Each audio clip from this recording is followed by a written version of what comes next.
Good morning बच्चों। चलिए अब हम अपनी मैथ्स की पढ़ाई शुरू करते हैं।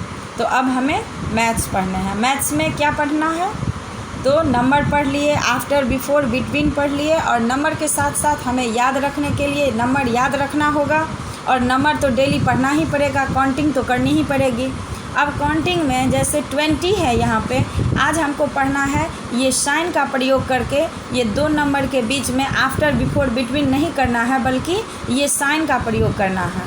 अगर जिस तरफ का नंबर ज़्यादा है, नंबर बड़ा नंबर है, उधर हमें साइन करना है।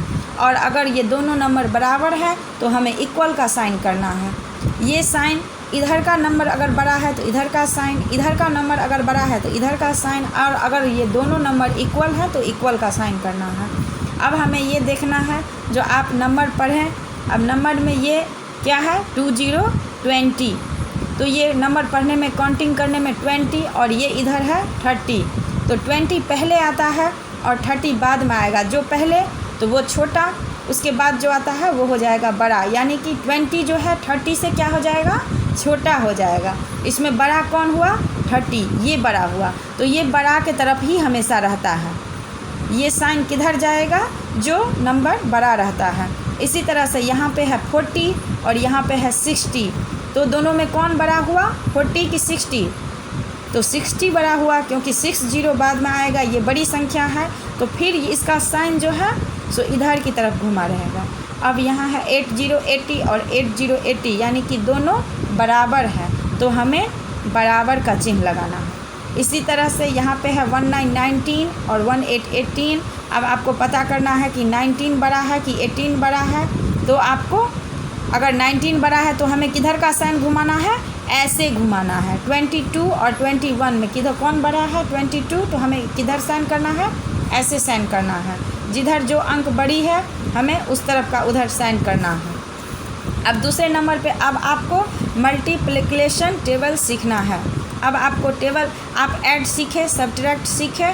अब आपको मल्टीप्लाई सीखने के लिए पहले टेबल सीखना पड़ेगा। और टेबल जो है वो बहुत मज़ेदार होता है। इसको आप गाना के साथ भी सीख सकते हैं, अब वैसे भी याद कर सकते हैं। अगर आपको इस तरह से मल्टीप्लाई दिया रहे 2 5 जा, 2 6 जा, 2 7 जा, तो आप कैसे लिख पाएंगे जब तक आपको टेबल नहीं याद रहेगा। इसीलिए आपको पहले टेबल याद करना होगा।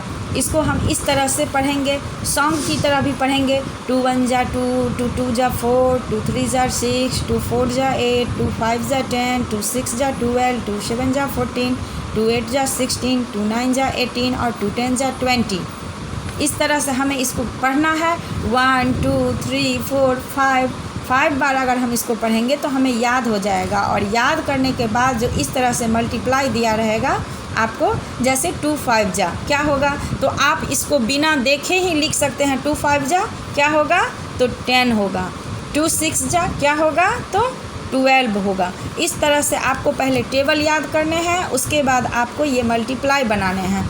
और ये मल्टीप्लाई इस तरह से भी रहेंगे और ऐसे भी रह सकते हैं, दोनों सेम है। लेकिन आपको अगर मल्टीप्लाई याद है तो आप इसको फटाक से 2 2 जा, 2 3 जा, 2 4 जा, ऐसे करके आप मल्टीप्लाई बना लेंगे। तो आपको मल्टीप्लाई सीखने के लिए पहले टेबल सीखना होगा। तो आप फटाफट पहले 2 का टेबल आज याद कर लीजिए, उसके बाद आप फिर आगे टेबल याद कीजिएगा।